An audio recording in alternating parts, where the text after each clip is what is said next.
Changez Khan, Alexander और Hitler, ये तीनों लोग बिल्ली से डरते थे। आपकी रिसर्च के अकॉर्डिंग ब्रूटल इन्वेडर्स रहे हैं भारत की हिस्ट्री में? भारत की हिस्ट्री में तो एक अहमद शाह अब्दाली हैं, तैमूर लंग हैं, जो बहुत ज़्यादा विध्वंस मचाए थे। औरंगज़ेब वगैरह भी कम नहीं रहे हैं, लेकिन चंगेज़ खान के बारे में मेरे को बहुत सारी चीज़ें जी। और मैं इतना चौंका हूँ उस आदमी के बारे में जान के। आप सोचिए, वो आदमी अपने एक जीवन में 40 मिलियन लोगों को मार दिया। इतने लोगों को मार दिया कि पूरे पृथ्वी का ऑक्सीजन और कार्बन डाइऑक्साइड का संतुलन बिगड़ गया। चंगेज़ खान ईरान में घुसा। ईरान में जब वो घुसा तो 25 लाख लोगों की आबादी थी। ईरान को जब बर्बाद करके निकला तो 2.5 लाख लोग बचे थे।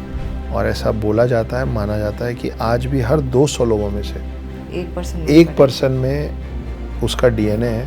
और कुल मिला के ऐसे 16 मिलियन लोग हैं जिनमें चंगेज़ खान का डीएनए। कितना सत्य है इस एक बात पे मुझे नहीं मालूम, लेकिन ये सुनने, बोलने और बताने के लिए बड़ी इंटरेस्टिंग बात है, इसलिए मैं आपके साथ साझा कर रहा हूँ कि हिटलर को हम सेकेंड वर्ल्ड वॉर के कारण जानते हैं। हिटलर फर्स्ट वर्ल्ड वॉर में एक सैनिक था, जर्मनी के लिए लड़ रहा था।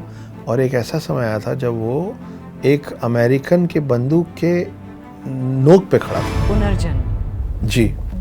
एज अक्षत गुप्ता इसमें कितना बिलीव करते हैं? हमारे ही देश में पुनर्जन्म होने के बाद एक बंदे ने अपने पिछले जन्म में उसका मर्डर किसने किया था और कैसे किया था ये बता के प्रमाणित किया था, और उसके कारण कोर्ट्स खुले थे। बोरीवली में रहता था वो बंदा। आपको लगता है अक्षत जी कि अपना टाइम आएगा, वो अपना टाइम आ गया है? अगर भाई अभी भी आपकी मेहनत, शिद्दत और पहुंच में कहीं ना कहीं कोई कमी होगी कि अभी तक वो एक फ़ोन नहीं बजा जिस फ़ोन का मैं रोज़ इंतज़ार करता हूँ।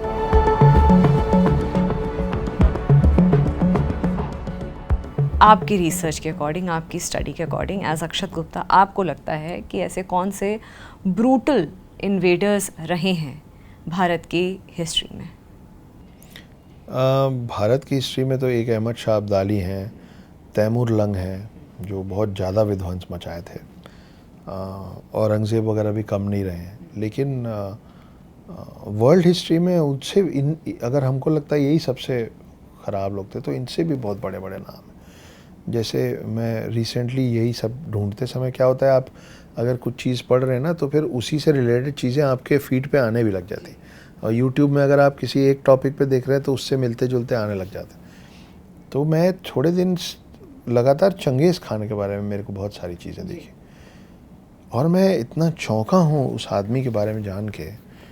आप सोचिए, वो आदमी अपने एक जीवन में 40 मिलियन लोगों को मार दिया। और उस समय तोप और बंदूक नहीं होते थे। मैं ये सोच के मेरे को मतलब घबराहट होती है कि अगर चंगेज़ खान जैसा आदमी हिटलर के समय में हो जाता तो सोचिए वो कितने लोगों को मारता, कि वो अपनी आर्मी के साथ घोड़े में बैठ के 40 मिलियन लोगों को एक जीवन में मार दिया। इतने लोगों को मार दिया कि पूरे पृथ्वी का ऑक्सीजन और कार्बन डाइऑक्साइड का संतुलन बिगड़ गया। कार्बन डाइऑक्साइड गिर गया क्योंकि वो जहाँ घुसता था वहाँ सिर्फ इंसानों को नहीं, वहाँ पशु पक्षी, कुत्ता बिल्ली सबको मार डालता था। पता नहीं क्या ऑब्सेशन था। ये हालत थी कि मैंने कहीं पढ़ा कि चंगेज़ खान ईरान में घुसा। ईरान में जब वो घुसा तो 25 लाख लोगों की आबादी थी। ईरान को जब बर्बाद करके निकला तो 2.5 लाख लोग बचे थे। वो 22.5 लाख लोगों को आज का जो ईरान है उसमें मार दिया था। और उसका मानना यह था कि एक पुरुष की स्ट्रेंथ इस बात से है कि वो कितने बच्चे पैदा करता है। उसने बहुत बच्चे पैदा किए थे और ऐसा बोला जाता है, माना जाता है कि आज भी हर 200 लोगों में से 1% में उसका डीएनए है। और कुल मिला के ऐसे 16 मिलियन लोग हैं जिनमें चंगेज़ खान का डीएनए। चंगेज़ खान, अलेक्जेंडर और हिटलर, ये तीनों लोग बिल्ली से डरते थे। बड़ी अजीब सी बात। इन तीनों को बिल्ली से घबराहट थी। हिटलर पे आ जाते हैं। हिटलर एक्चुअल मायने में शैतान की ही पैदाइश थी, क्योंकि हिटलर जब पैदा नहीं हुआ था तो उसकी माँ अबॉर्शन कराना चाहती थी। ये सच है। और लेकिन उस समय इतना आसान होता नहीं था। और ये चौथी पत्नी थी। हिटलर के फादर ने 4 शादियाँ की थी, तो चौथी या तीसरी पत्नी थी। और जब जब तक उनको समझ में आया कि वो प्रेग्नेंट है और वो डॉक्टर के पास गई अबॉर्शन के लिए, तब तक डॉक्टर ने बोला कि अब अबॉर्शन एक समय तक ही हो पाता है ना, उसके बाद नहीं हो पाता। तो उसके बाद फिर इंसान की जान को खतरा हो जाता। तो फिर डॉक्टर ने मना कर दिया कि नहीं, अब लेट हो गया, अब अबॉर्शन नहीं हो पाएगा। 4 या 5 साल की उम्र में हिटलर नदी में गिर गया था, पक्का था मर जाएगा। कोई अनजान आदमी उसको बचा के ले आया। और सबसे इंटरेस्टिंग बात है कि हिटलर को हम सेकेंड वर्ल्ड वॉर के कारण जानते हैं। हिटलर फर्स्ट वर्ल्ड वॉर में एक सैनिक था, जर्मनी के लिए लड़ रहा था। और एक ऐसा समय आया था जब वो एक अमेरिकन के बंदूक के नोक पे खड़ा था, और जब उस बंदे ने गोली चलाई तो वो गोली चली नहीं। तो उस अमेरिकन को लगा कि शायद जीसस चाहते हैं कि इस निहत्थे को मैं छोड़ दूँ। वो जीसस को मानने वाले ने इस आदमी को छोड़ दिया। ये हिटलर था जिसको इसने ज़िंदा छोड़ दिया था। और बाद में जब हिटलर इतना फेमस हुआ, तब वो अमेरिकन बोला कि ये तो वही लड़का है जिसकी मैंने जान बख्श दी थी। ये सोच के कि जीसस नहीं चाहते कि मैं मरूं, क्योंकि मेरे बंदूक के अंदर गोली थी, मैंने चलाया और वो गोली नहीं निकली। बाद में पता चला, कितना सत्य है इस एक बात पे मुझे नहीं मालूम, लेकिन ये सुनने, बोलने और बताने के लिए बड़ी इंटरेस्टिंग बात है, इसलिए मैं आपके साथ साझा कर रहा हूँ। बारूद में अगर एक बूंद भी मतलब पानी या नमी हो जाए तो फिर वो फायर नहीं होती। उस समय हाथ से बनते थे, गोलियां हाथ से बनती थी। तो कहा जाता है कि एक बंदा जो फैक्ट्री में, बारूद की फैक्ट्री में काम कर रहा था, उसका पसीने का बूंद गिरा, ढेरों मतलब लाखों टन बारूद में एक बूंद कहीं पे गिरा।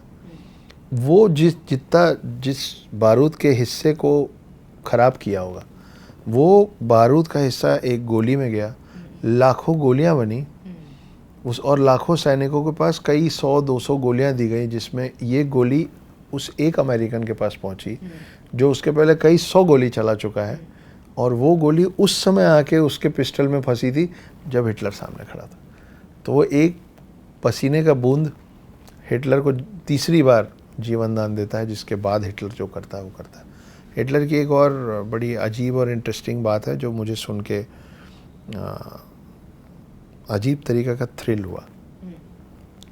हिटलर जब बर्लिन में अपने बंकर में था आखिरी दिनों में, तो उसके सारे लेफ्टिनेंट्स और कर्नल्स उसके पास आए और बोले हम चारों तरफ से घिर गए, एलाइड फोर्सेस ने हमको चारों तरफ से घेर लिया है, कहीं नहीं जा सकते। तो हिटलर मुस्कुरा के बोला था ये तो खुशी की बात है। तो वो लोग बोले मतलब इसमें क्या अच्छा है? तो हिटलर ने बोला था कि अब निशाना नहीं लगाना पड़ेगा, किधर भी गोली चलाओ दुश्मनी गिरेगा, चलाओ। तो किस विकृत मानसिकता का व्यक्ति रहा है वो। तो ये चंद बातें हैं हिटलर के बारे में। फिर ध्यानचंद वाली बात तो सबको पता ही है कि हिटलर ने उनको ऑफ़र किया था और सुभाष चंद्र बोस हिटलर से मिलने पहुंच गए थे भारत को बचाने के लिए। तो भारत से डायरेक्ट कनेक्शन भी 2 चीज़ों पे तो है ही हिटलर का। हालांकि हिटलर ने मेक कैफ में जो उनकी किताब है उसमें उन्होंने हिंदुस्तानियों के लिए भी लगभग वैसी ही बात लिखी है जैसी बात उन्होंने यहूदियों के लिए लिखी थी। तो वो हिटलर दोस्त तो किसी का नहीं था, हमारा तो कतई नहीं था।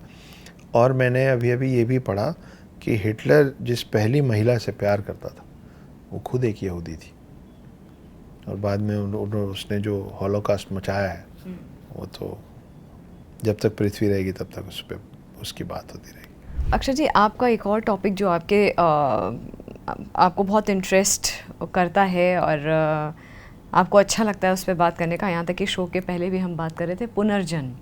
जी,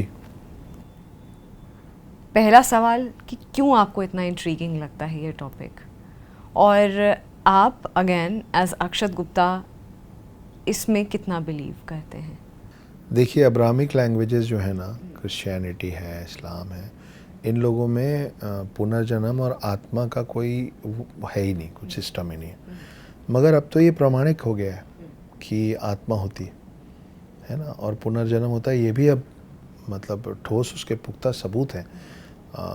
इनफैक्ट हमारे ही देश में पुनर्जन्म होने के बाद एक बंदे ने अपने पिछले जन्म में उसका मर्डर किसने किया था और कैसे किया था ये बता के प्रमाणित किया था, और उसके कारण कोर्ट्स खुले थे और इस नए जन्म के बंदे के बच्चे के की गवाही पे उन लोगों को सज़ा हुई थी। ये इसी देश की बात है। हम लोग सभी लोग फादर ऑफ द नेशन के नाम से मोहनदास करमचंद गांधी को जानते हैं। उनकी उस समय भी तूती बोलती थी, उनकी बात को बहुत सर्वोपरि रखा जाता था। उन्होंने एक पूरे कमेटी का गठन किया था। एक केस हुआ था शांति देवी का, एक छोटी सी लड़की जो जैसे ही बोलना शुरू की तो बोली कि अपने माँ बाप को बोल रही कि मेरे को तुम लोग यहाँ क्यों रखे हुए हो, मेरे को मेरे घर जाने दो। तो बोले क्या बोल रही है? बोले मेरा नाम लुगदी है, मेरे को सब चौबाइन चौबाइन बोलते थे, मेरा नाम चौबाइन है, मेरे को घर जाने दो, मेरा पति है। 5-6 साल की लड़की बोल रही मेरा पति है, उसका नाम केदारनाथ है, उसके कपड़े की दुकान है। बाद में जब पता किया गया तो जो बोल रही थी सब दूसरी जगह सही निकला, तो उसको वहाँ लेके गए। गांव के बाहर से अपने घर तक का सफ़र वो खुद तय की। अंदर उसका फिर से एक टेस्ट लिया गया, केदारनाथ की जगह पे केदारनाथ के भाई को बिठाया गया। बोले ये हैं केदारनाथ। बोले झूठ बोल रहे हो तुम लोग, ये केदारनाथ नहीं उनके भाई हैं। वो इस 5-7 साल की लड़की के जो बेटे हैं वो 30-35-40 साल के थे। उन लोग को पहचानी, उनको देख के रोई। और जो बोलती थी कि मेरा नाम चौबाइन है, वहाँ जाके पता चला कि केदारनाथ का पूरा नाम केदारनाथ चौबे था। तो जैसे पंडित की पत्नी को पंडिताइन बोलते हैं, उसको उस गांव वाले चौबाइन बोलते थे। और उसकी डेथ हो गई थी और उसने कहीं पे कुछ पैसा वैसा छुपाया था, तो वो बताई वहाँ छुपाई, वहाँ से जाके निकाल के लाई सबके सामने।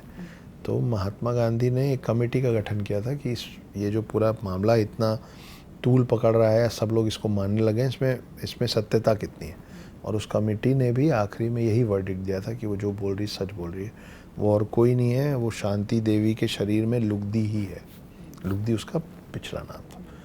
तो ऐसे बहुत सारे पुनर्जन्म की कहानियाँ हैं और ठोस प्रमाण के साथ है। मैं इसलिए भी मानता हूँ क्योंकि एक तो मैं हिंदू हूँ।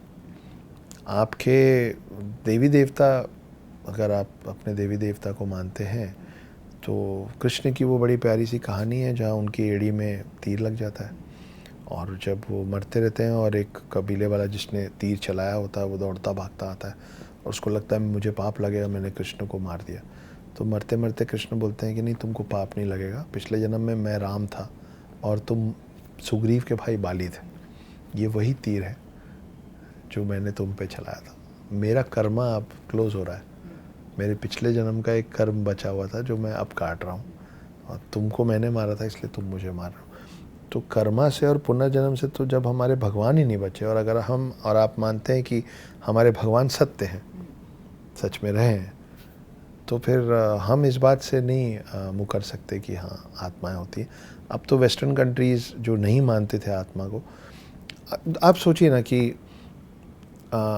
एक शरीर कैसे चलता है। एक शरीर चलता है, हमको लगता है कि हम जो भी खाते हैं उससे हमारे बॉडी में एनर्जी, ठीक बात है।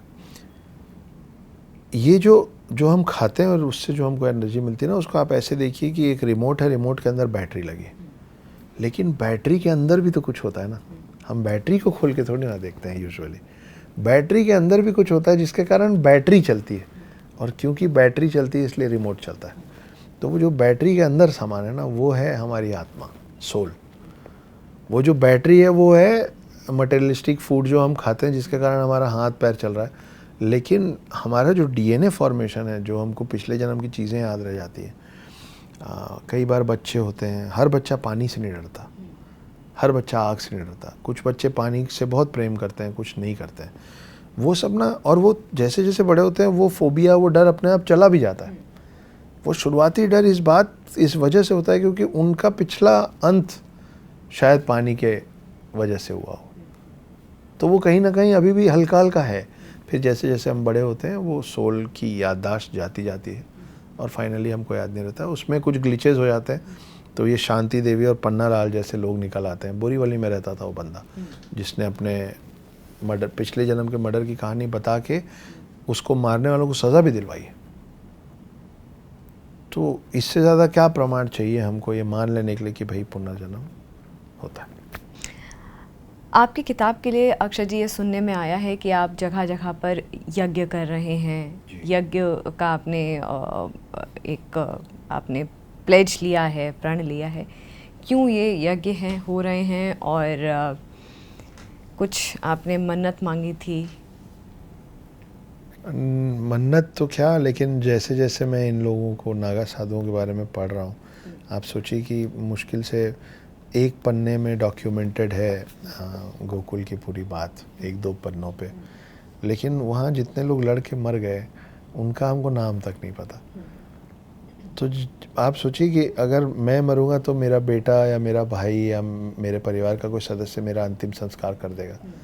अगर सारे ही मर जाएंगे तो फिर अंतिम संस्कार किसका कौन कर पाएगा?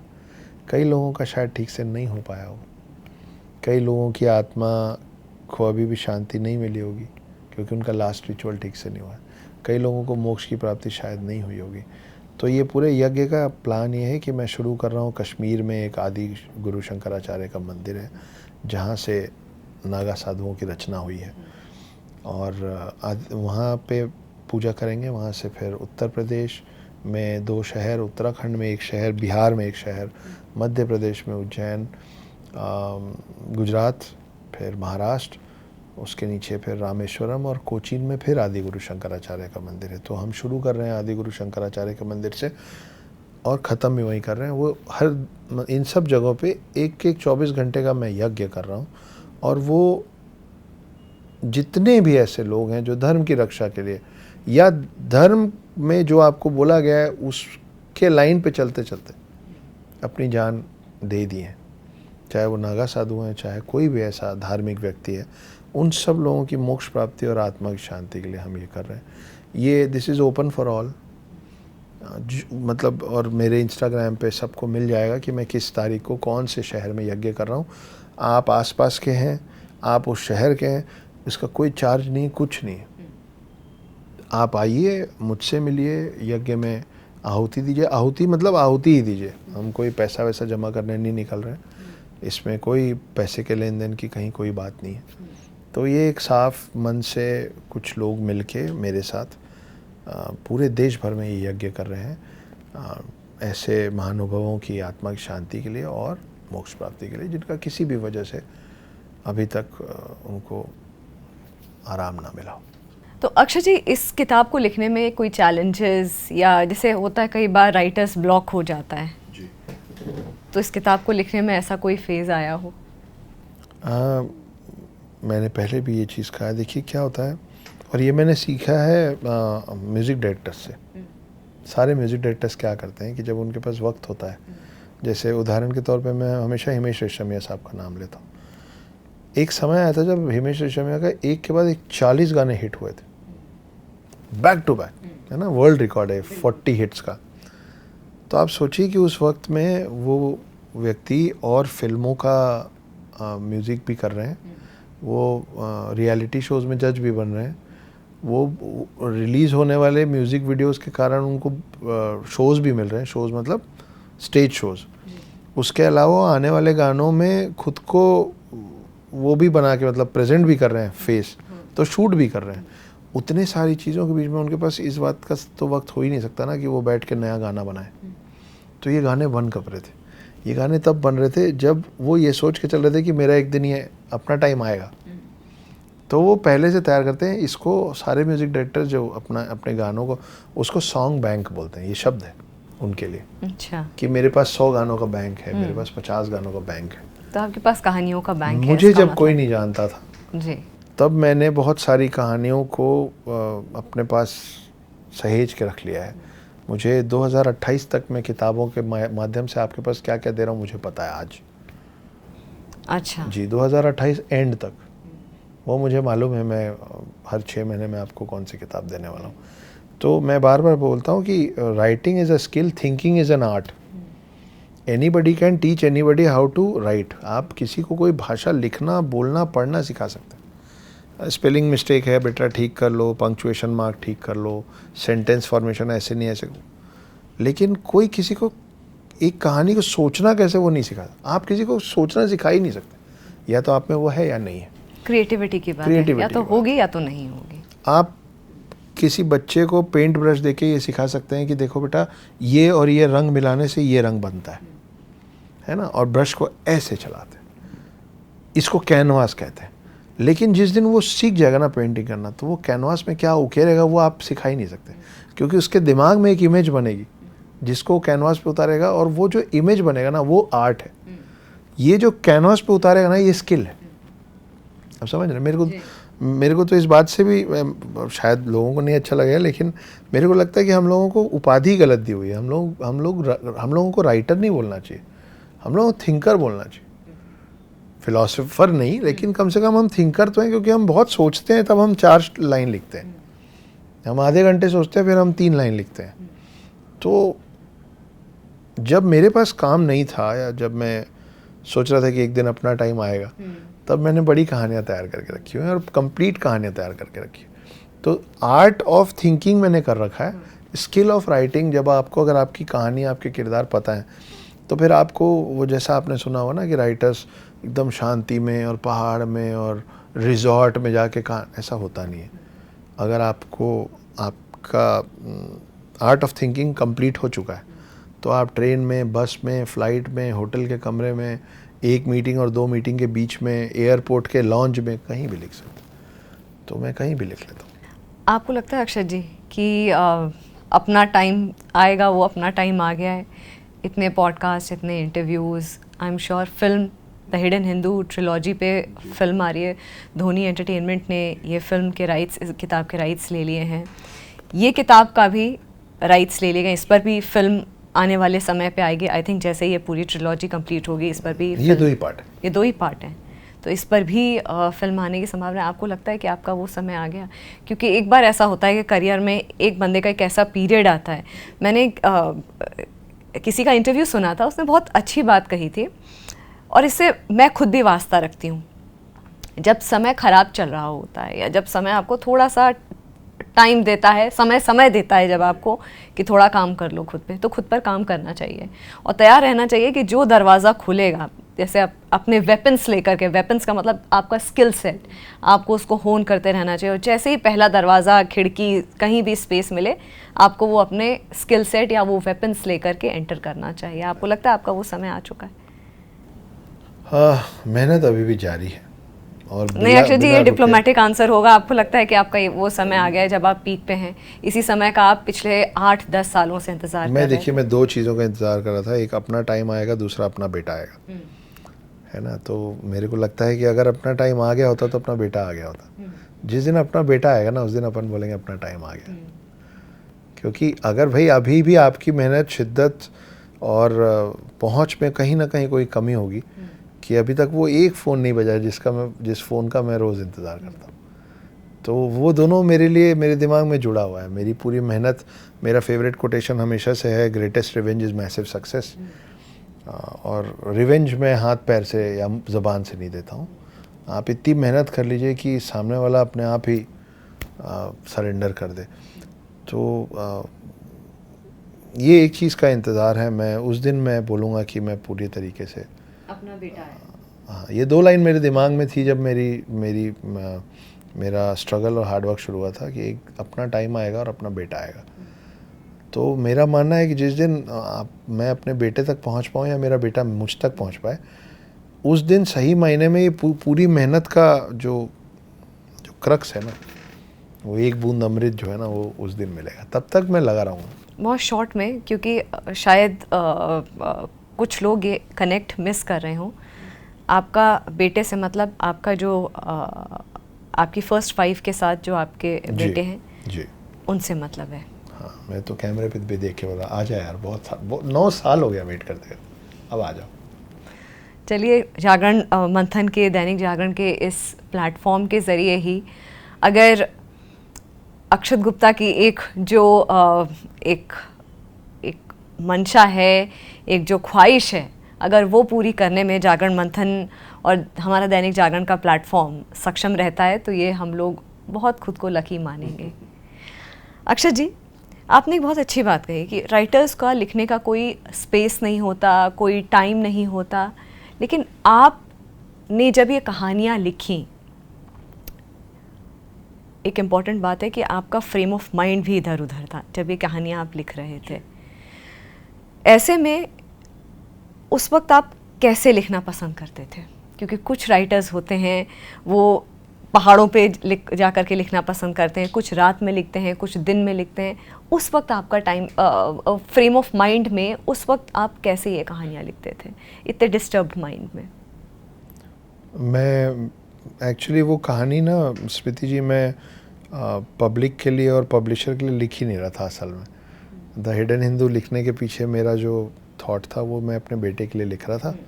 और वो मैं क्या होता है, जैसे जैसे आप बड़े होते जाते हैं आप अपने समय को ना कंपार्टमेंटलाइज करते चले जाते हैं, अपने आप सेट हो जाता है। सुबह उठेंगे, इतना समय खुद का है, इतना हस्बैंड का है, इतना बच्चे का है, इतना ऑफिस है, इतना कलीग है, इतना इंस्टाग्राम है, फिर वापस आके इतना समय बच्चे को है, उसका सबके सोने के बाद कल की तैयारी है।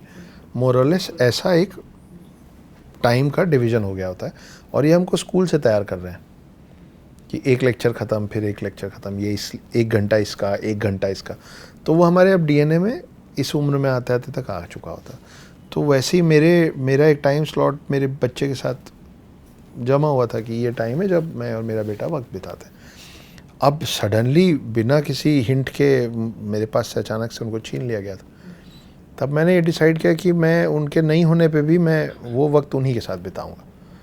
भाई आप किसी से प्यार करते हैं, इसका ये मतलब थोड़ी ना है कि वो आपको दिखता ही रहे, आपसे सटा ही रहे। आप प्यार तो फिर भी करते हैं ना। तो वो जो उनका समय था मेरे साथ, मैं उस समय को डालने लग गया उनके लिए एक कहानी लिखना, क्योंकि उनको मार्वल डीसी बहुत अच्छा लगता था। और बच्चों को आप रटवाएंगे ना कि दशावतार के 10 नाम याद करो, 7 चिरंजीवी के 7 नाम याद करो, युगों का सीक्वेंस याद करो, कभी नहीं होगा उनसे। तो उनको कहानी, मुझे लगता है कि हमारे लिए खाना, कपड़ा और मकान के बाद जो चौथी सबसे ज़्यादा ज़रूरी चीज़ है ना, वो हमारे जीवन में कहानियाँ। हम नहीं जी सकते उनके बिना। हमने भी तो बचपन से कहानियाँ ही तो सुन करके हम बड़े हुए, दादी नानियों की जी ही नहीं सकते हम उसके बिना। हमारी पौराणिक कहानियों के फॉर्म में अलग अलग चैप्टर समझाना, चाहे वो रामायण हो, चाहे वो पंचतंत्र की कहानियाँ हो, ये सारी कहानियों को हमारी दादी नानियाँ ही सुनाया करती थी और तभी से हमारी ये नॉलेज भी इनग्रेन हुई है। अक्षत जी, आपके स्ट्रगल के डेज़ का थोड़ा सा मैं बात करूँगी। J.K. राउलिंग जी 12 पब्लिकेशन के पास, जी she went with her manuscript. जी 12 पब्लिकेशन ने मना कर दिया। इंसान 3-4-5 पब्लिकेशन से ही अगर रिजेक्ट हो जाती है चीज़, या 3-4 बार पब्लिकेशन, या मैं किसी पर्टिकुलर ऑथर की बात नहीं करूँ, 3-4 बार अपना CV लेकर के आदमी कहीं जाता है, अप्रोच करता है, 5-6 बार निराश हो जाता है। As a very good and big example for people, for generation, 13वीं बार उनकी मैन्यूस्क्रिप्ट सिलेक्ट हुई और उसके बाद एक सीरीज ऑफ इतना सक्सेसफुल फिल्म्स हैरी पॉटर की, मतलब दुनिया बिल्कुल भौचक्की रह गई थी जब वो एक केटर किया, एक नई फिल्म के थ्रू बच्चों को केटर किया। बहुत डिफरेंट। आपकी स्ट्रगल स्टोरी में रिजेक्शन कितनी बार हुआ?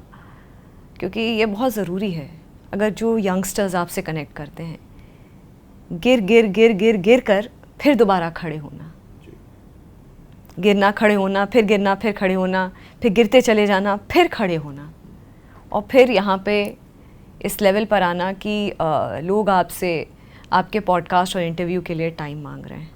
मुझे भी आपको चेस करने में थोड़ा वक्त लगा था, माफ़ी चाहता हूँ। मुझे किसी ने थोड़े दिन पहले, मेरे बचपन के एक दोस्त और साथी ने बोला कि पता ही नहीं चला कि तू कब इतना लचीला रबर की बॉल हो गया बे। दोस्त तो ऐसी बात करते हैं। तो बोला ये कैसा एग्जाम्पल है, रबर की बॉल? बोले तेरे को जितनी ज़ोर से ज़मीन में मारते तो उतना ऊपर बाउंस करने लग गया है। तो वो सुन के अच्छा लगा। मैं आपको ना ये पूरी बात, इस आपके सवाल में 2 चीज़ें हैं। पहला तो मैं आपको द्रोणाचार्य की एक छोटी सी कहानी सुनाता हूँ। जिस रोज़ द्रोणाचार्य मरे थे, उस रोज़ वो अश्वत्थामा हाथों हथा वाला पूरा आपको पता ही होगा। मैं उसको लिख रहा था और हम बचपन से इन कहानियों को सुने। मेरे को एक चीज़ समझ में आई कि, और फिर मेरा जब स्ट्रगल टाइम चालू हुआ तो भी वो चीज़ हुआ और मेरे को लगा करेक्ट बात है। वो गए थे युधिष्ठिर के पास ये सुनने कि अगर तुम बोल दोगे कि अश्वत्थामा मारा गया तो मैं मान लूँगा। कृष्ण जी को लगा कि ये तो सच बक देगा, तो उन्होंने बाकी सारे वॉरियर्स को बोला कि जब मैं इशारा करूँगा तो तुम सब एक साथ शंख बजा देना। अब वो दूरी से द्रोणाचार्य ने पूछा कि हे युधिष्ठिर, बताओ कि क्या अश्वत्थामा मारा गया?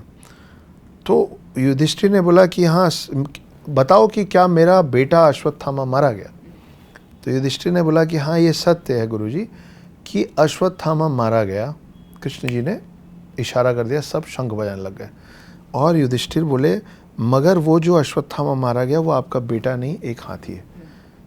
वो जो मगर आया ना, परंतु, किंतु, लेकिन, बट, पर, इसके बाद का जो स्टेटमेंट होता है ना स्मृति जी, वही हमारे काम का होता है। उसके आगे का स्टेटमेंट सिर्फ हम लोगों को सांत्वना देने के लिए बोला जाता है। क्यों कह रहा हूँ ऐसा?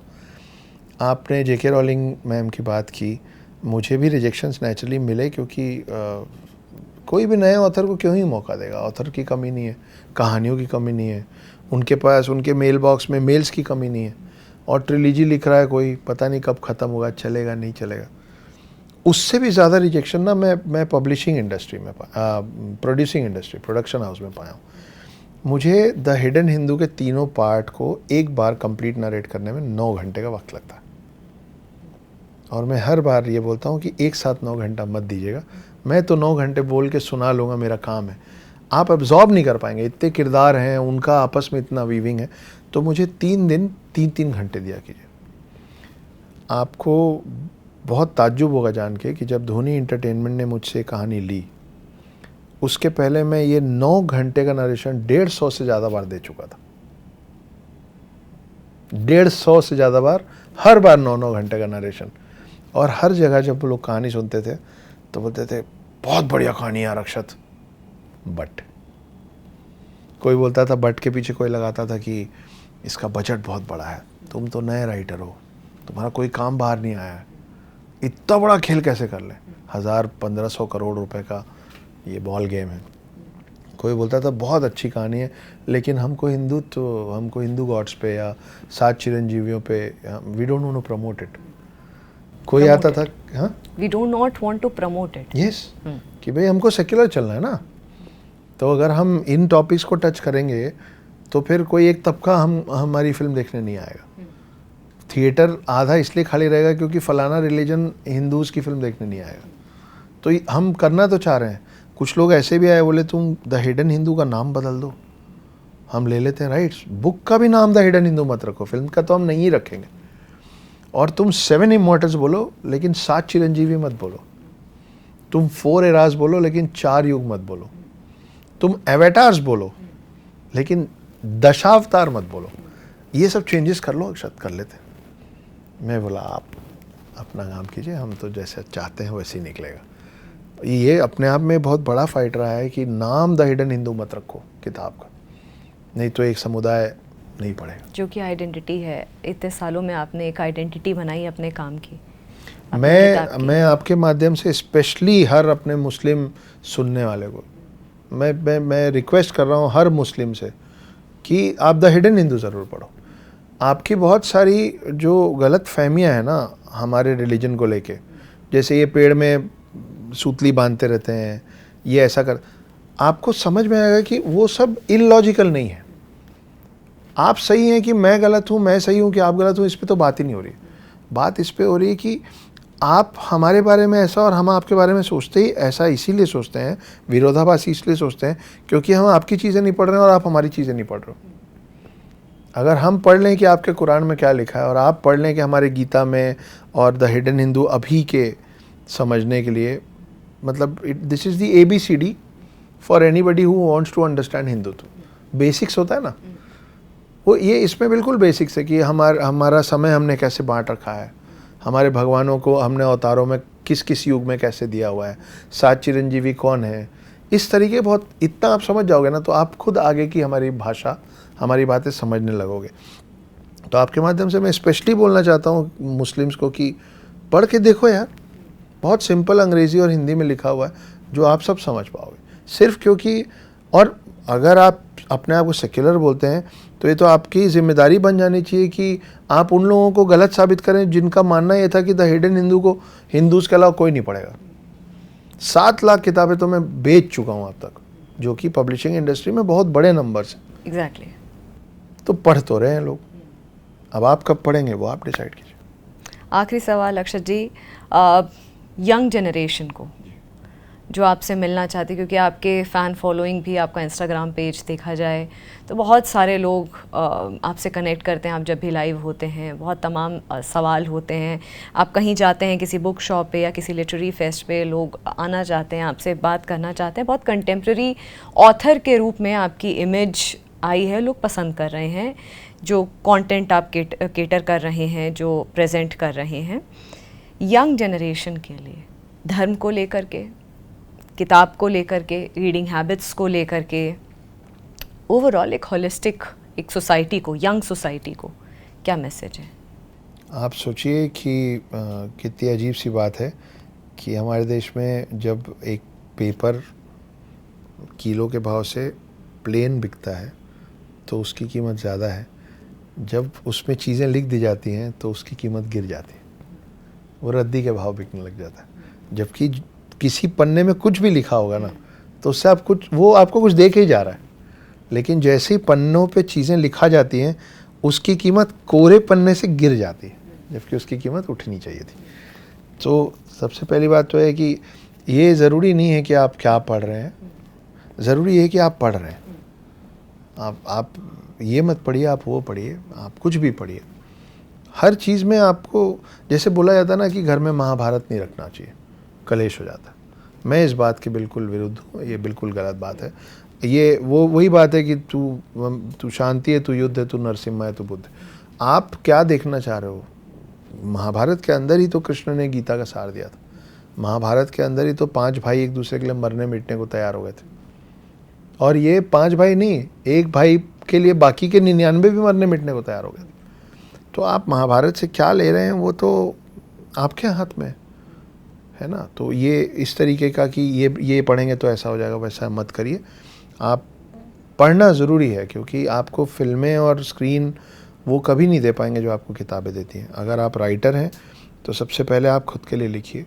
आपको अगर लिखना, आपके पन्नों पे जो इंक निकल रहा है वो अगर दिल से निकल रहा है तो आपके जैसे अनगिनत लोग हैं जो वही पढ़ना चाह रहे हैं जो आप लिख रहे हैं। तो लिखते समय ये मत सोचिए कि पब्लिशर क्या चाह रहा है, मार्केट में क्या चल रहा है, क्योंकि मार्केट में जो चल रहा है, जब तक आप उस चलन में अपनी कहानी ख़त्म करेंगे तब तक मार्केट में कुछ और चल रहा होगा। पर लिखना और पढ़ना ज़रूरी है, नहीं तो बहुत गरीब हो जाएंगे हम लोग यहाँ से। बहुत सुंदर बात कही अक्षय जी, बहुत सुंदर बात कही। और बात पहले भी हुई है एक और चीज़ जोड़ दूँ इसमें जी। आने वाली जनरेशन्स को हम लोगों को ABCD सिखाया गया, ये मैं पूरी कोशिश करता हूँ कि मैं कहीं मिस ना करूँ।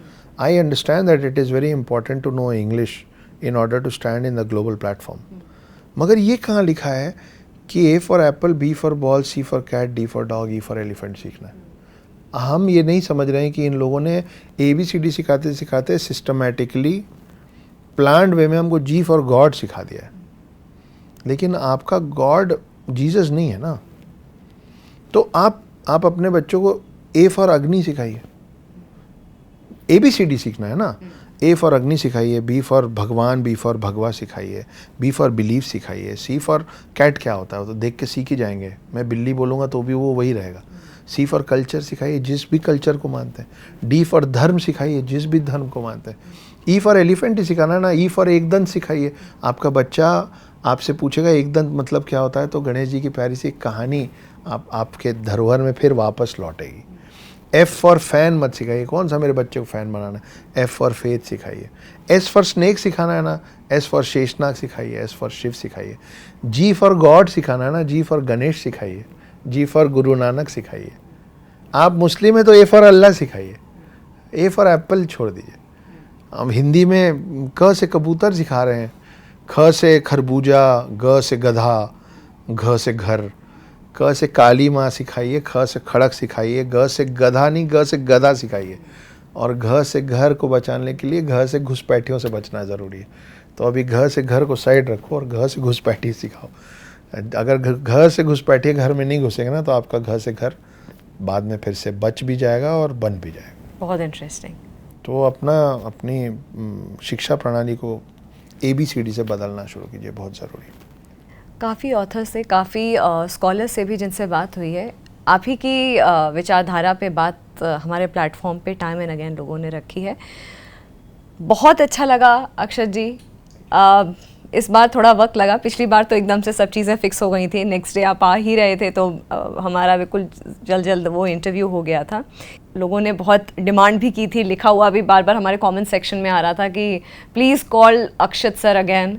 सो Akshat ji has come here and he has given us his very valuable time to us. That means a lot, Akshat ji. Thank you so much. और आपकी इस बेहद ख़ास किताब के लिए आपको बहुत बहुत कॉन्ग्रेचुलेशंस और बहुत बहुत शुभकामनाएं। जी, हमने बड़ी मेहनत से और आप लोगों के लिए बड़े प्यार से लिखा है। जितना प्यार द हिडन हिंदू को दिया है, उससे ज़्यादा नहीं तो उतना तो दे ही दीजिएगा। और अभी आपने एक बात बोली थी, आपने बोला था कि आपसे मिलना होता है लोगों को या बात करनी होती तो कैसे जुड़ें। तो मैंने और मेरी टीम ने अभी एक कम्युनिटी शुरू की जिसका नाम NFA है। NFA का फुल फॉर्म है नॉट फॉर ऑल। और उसका हमारा इनिशियल फेज़ का थॉट ये है, जैसे उत्तर प्रदेश में लगभग 24 करोड़ लोगों की आबादी है, मैं हर स्टेट से सिर्फ 500 लोग ही जमा कर रहा हूँ। जैसे ही उस एक स्टेट में 500 लोग मेरे साथ कम्युनिटी में जुड़ेंगे, मेरी टीम उस स्टेट का दरवाज़ा फ़िलहाल के लिए बंद कर देगी। तो मेरे क्या बोलते हैं, लिंक इन बायो, हाँ, तो मेरे इंस्टाग्राम पे लिंक इन बायो में जाइए, वहाँ पे उसको आपको उसके डिटेल्स मिलेंगे। पहले आके पहले पाने वाला सिस्टम है और हर स्टेट से हम 500 लोग जोड़ रहे हैं, जिसमें आपको बहुत सारे बेनिफिट्स मिलने वाले हैं। एक दो बड़ी बेनिफिट्स ये हैं कि आपको हर महीने एक सरप्राइज स्पीकर आएगा जो आपसे जूम कॉल पे बात करेगा, जिससे आप भी सवाल पूछ पाएंगे और आपके सवालों का जवाब दिया जाएगा। हर महीने आप मुझसे मुखातिब हो पाएंगे, मुझसे बात कर पाएंगे। और 1 लाख से भी ज़्यादा बुक्स, क्योंकि हम बात कर रहे थे ना नई जनरेशन, तो आपका पढ़ना मैं और आसान करने की कोशिश कर रहा हूँ। 1 लाख से भी ज़्यादा बुक टाइटल्स पे आपको बहुत हेवी डिस्काउंट्स मिलेंगे अगर आप इस कम्युनिटी के मेंबर हैं तो 12 सरप्राइज स्पीकर्स, 12 बार मैं, आप लोगों के सवालों के जवाब, ये और ऐसे और बहुत सारे छोटे छोटे हमने जोड़ के बेनिफिट्स देने की कोशिश कर रहे हैं। तो NFA, जिसका फुल फॉर्म है नॉट फॉर ऑल, प्लीज़ जुड़िए हम लोगों से। नई जनरेशन ने इसको केटर करने का तरीका भी नया होना चाहिए और ये वही नए तरीक़ों में से एक है। सोशल मीडिया बहुत एक्टिवली लोग यूज़ कर रहे हैं और इससे बेहतर मुझे लगता है तरीका भी फ़िलहाल नहीं हो सकता एक आम जनता तक पहुंचने का, और आम जनता का एक ऐसे पर्सन तक पहुंचने का जिसको वो आइडियलाइज़ कर रहे हैं। एक बार फिर से आपको बहुत बहुत बधाई हो इस किताब के लिए, आपको शुभकामनाएं। जितना सक्सेस द हिडन हिंदू की ट्रिलॉजी को मिला है, उतना ही सक्सेस इस सीरीज़ को भी मिले। इसी के साथ थैंक यू वंस अगेन अक्षत जी। आपके 91 एपिसोड और 50 एपिसोड ख़त्म होने की ढेर सारी बधाई। भगवान करे हम जल्दी से 501वां भी शूट करें आपके साथ। अरे थैंक यू सो मच अक्षत जी। और फिलहाल जागरण मंथन पर इतना ही, मुझे दीजिए इजाज़त, नमस्कार।